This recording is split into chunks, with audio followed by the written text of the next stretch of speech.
Hey everybody, it's Avenged Decay, and here's gonna be my review on Star Wars Jedi Fallen Order. Now, this game was a gem, hidden in the mist. Not really viewed or taken seriously by anyone. All of a sudden, it blooms. And damn, does it bloom good. It grows higher and higher and higher. The expectations were low, but now they're bright and colorful.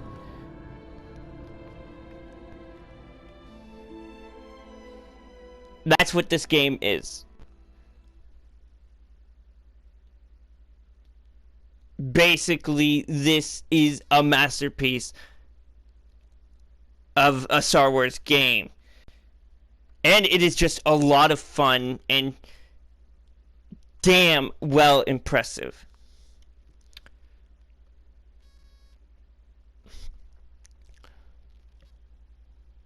Now, I had a choice. Get Death Stranding or get this. Well, since I had no idea what Death Stranding was, and apparently I heard it was like a walking simulator, I chose this. Not only because I'm a huge Star Wars fan, but because it's Star Wars right now is getting better. After watching the first 2 episodes of The Mandalorian, I think I can safely say that Star Wars is getting better. Which is the reason why I got this game. I wanted it to be to me, it sounded like a dream come true. That dream is definitely coming true. It is not it's not my imagination. It's not an illusion. There is hope. There is a new hope in the Star Wars universe.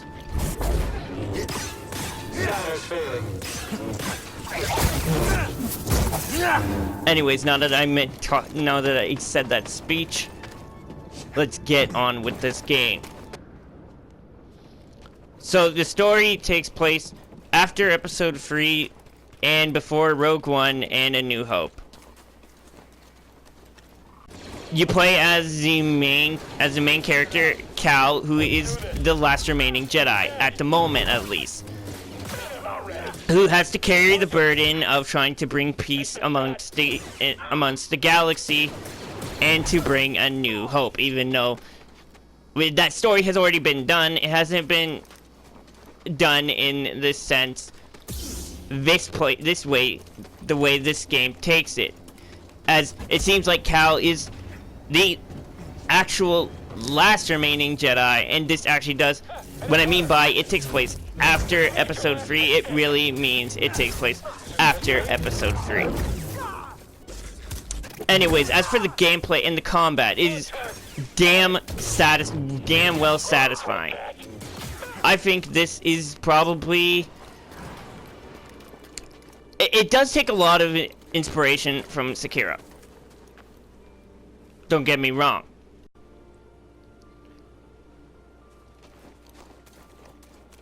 And the boss fights are really satisfying. Like, they're amazing. They are really Sekiro-like. As for the characters, really good writing. Very introducible. Really unique, really different, really they have a lot of personality.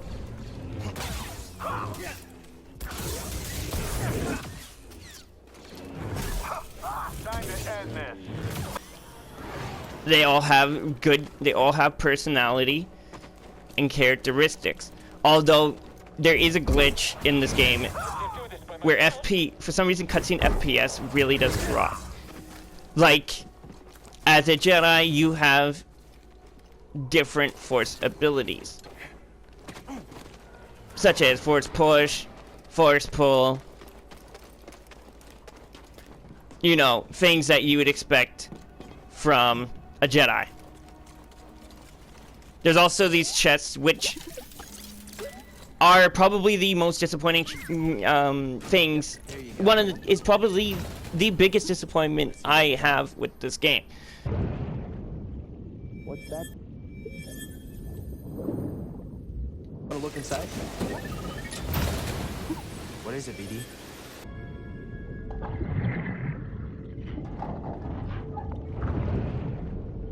Let's see what you found.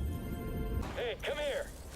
Now, the combat does heavily focus on games like Dark Souls, Sekiro, and the exploration takes a lot of inspiration from games like Uncharted and Tomb Raider. This is an action-adventure linear game. Like, look at that. See that bug? This game is littered with them. So this game can take up to roughly 17 to 20 hours, depending on what difficulty you play on. Of course, the higher the difficulty, the longer the playthrough. Is this game long enough, though? Yeah, it is. Do I wish it was longer? I think everybody wishes their favorite game was longer. But is it asking a little bit too much? Kind of. There's enough to keep you busy. There's enough to keep you satisfied. The only problem I do have with the progression at times is how you travel to the same planets to go to areas that were locked or kind of like blocked from getting past due to not having a special ability or a certain item, force power, and something like that. And that's why I say it takes a lot of inspiration off of games like Tomb Raider, because Tomb Raider does that a lot.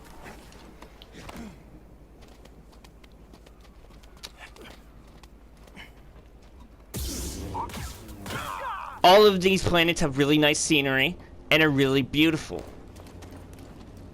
such as Zepho, which is one of the planets that you're going to be exploring. And I will also be giving you another demonstration for another planet. Banago. I don't know if I'm saying that right, okay? But, yes. Here is another interesting planet. Look at how beautiful it is. Now, I am performing FPS drops, and I feel like the reason why is because I'm using a regular... I'm playing on a PlayStation 4 Slim.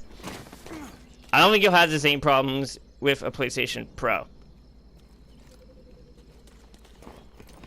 But I mean, that's not really a big deal. I'm used to the FPS frame drops. Now, this planet, again, is an interesting one and different. It's very linear. Like I said, a lot of these planets are really linear. I never noticed that in the background. Like, creature designs are really unique in this game, and I think the Star Wars creatures are probably like the most interesting looking things.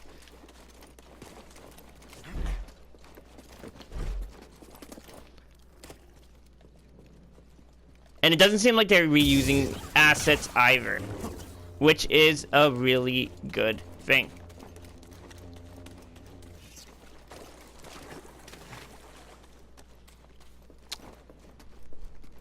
So yeah, now we're gonna go to take a look at the view one last time, because we're gonna be looking at lightsaber customization and reasons why I find customizations are probably the weakest thing in this game.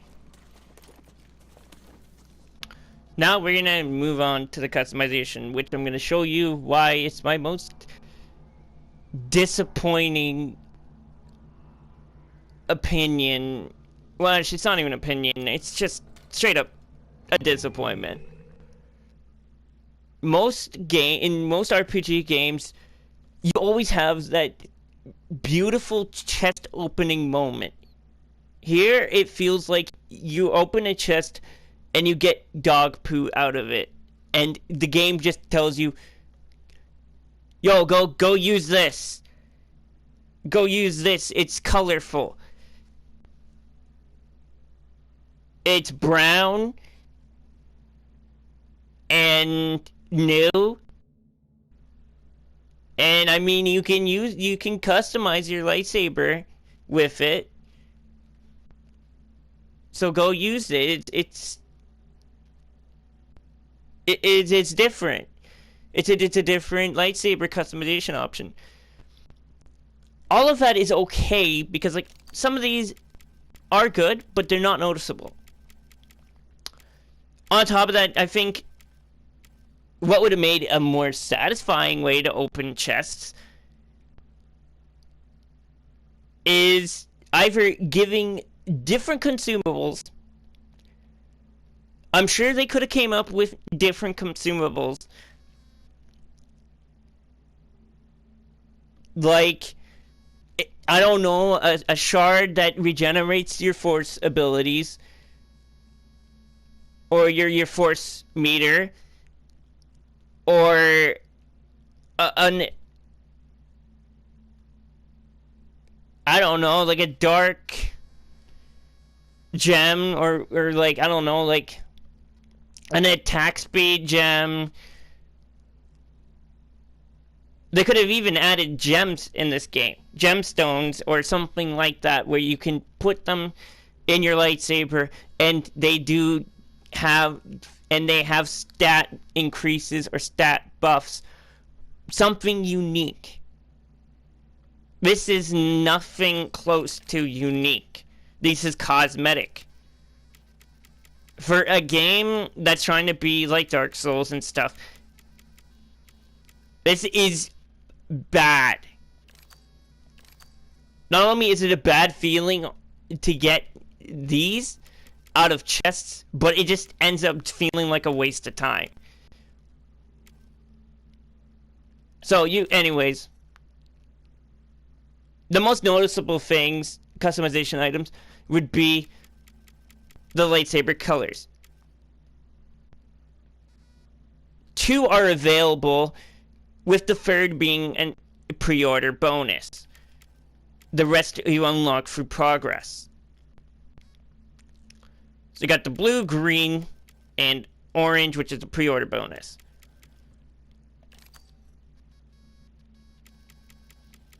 Again, pre-order bonus, you get all of these. Which also would have been nice if they had a stat increase. Or they both like they had stats attached to them. Then I would have been perfect. I'd be happy. Feel excited opening a chest. But it's just cosmetics. And it doesn't work. That's my biggest gripe with this game, is the customization just in general is just awful.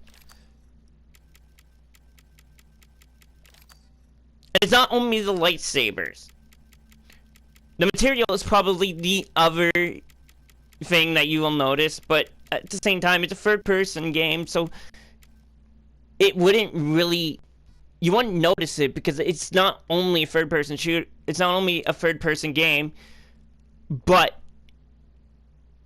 it's a game like Dark Souls. In Dark Souls, you don't stare at your weapon like, oh my god, that's the most beautiful thing I've ever seen.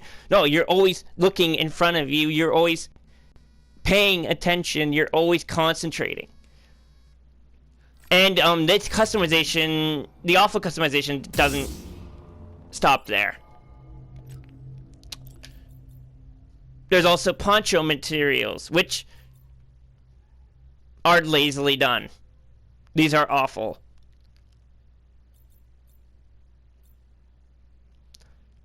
They're generic and boring. A lot of these are literally just color palettes. And it definitely does not make up for armor or anything like that from other games like Dark Souls. You have your outfits. Again, boring. BD1, again, color palettes. Boring. Mantis. Again, boring.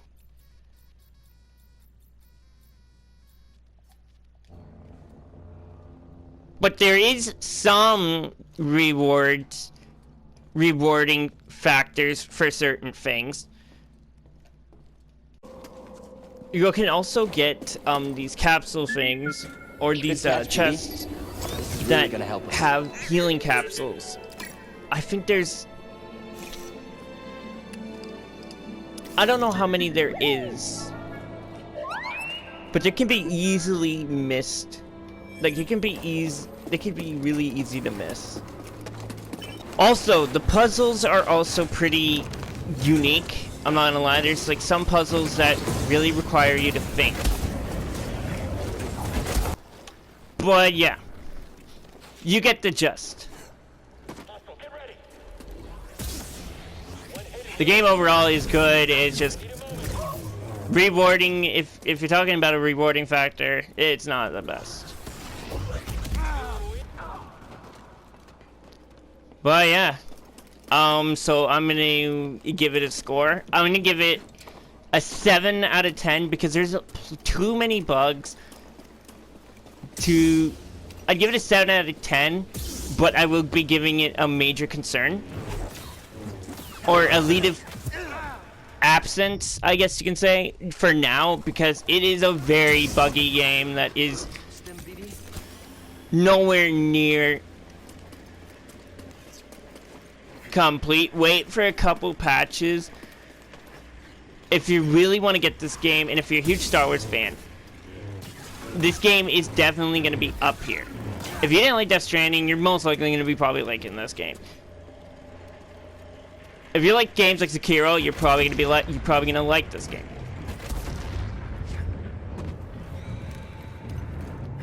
If you just want a game with a good story, you're probably going to like this game. It may not be as good of a story as Death Stranding, but if you want quality, quantity over quality, this game is definitely for you. If you want excitement, again, this game has a lot of that. Has a lot of action. And yeah, I'll give it a 7 out of 10.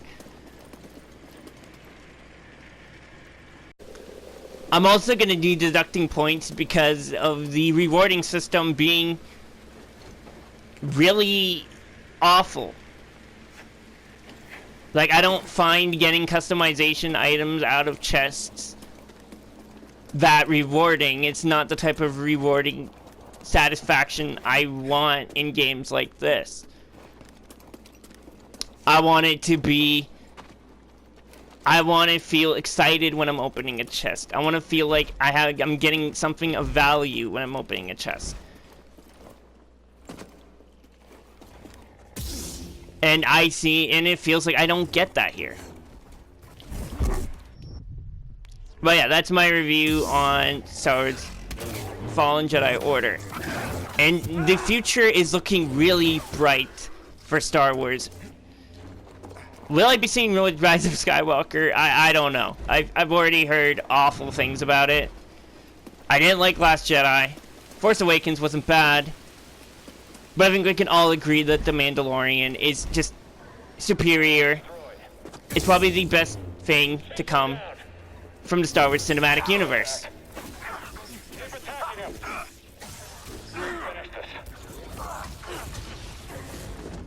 Hey, BD. Can't dodge them all. That won't stop us. Move on.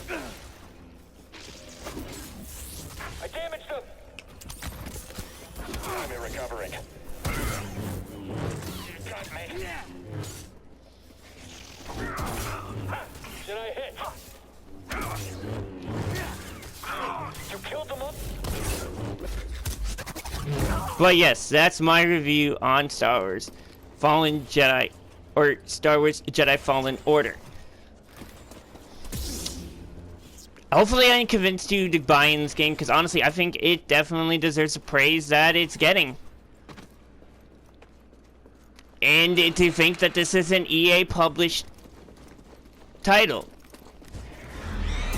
Now, Respawn basically did everything that this game has, and honestly, I would definitely be up to see the future. Hopefully, we can see future content in this game and future DLCs. Even if they're paid, I think it will be well worth the price. I just want to continue playing this game, or at least give an update where I can have a new game plus option, as a lot of single-player games are starting to offer that. And I think the game is definitely fun to be replayable. It has a lot of it would have a lot of replay value if they had that option.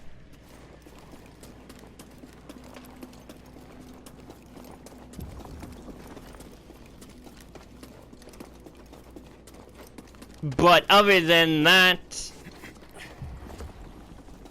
if you want a game that will last you a while, this game is not it.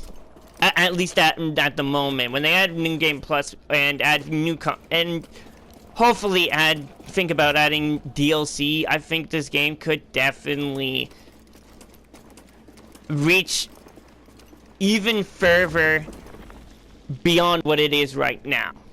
But as it is right now, it doesn't seem like there's not enough. It's a good game to buy, but is it a game that you have to buy? That's completely up to you. It depends on what you're looking for. If you're looking for a game that is just extremely long and has endless amounts of replayability, this game is probably not going to be for you, and it's best to wait for a sale. But yeah, that's my review, and I hope you guys enjoyed it. And for the people who do have this game, let me know what you think of it. Do you like it? Did you find it fun? Was the story interesting? But anyways, this is Adventure K, and I'm out. Have a good day. Peace.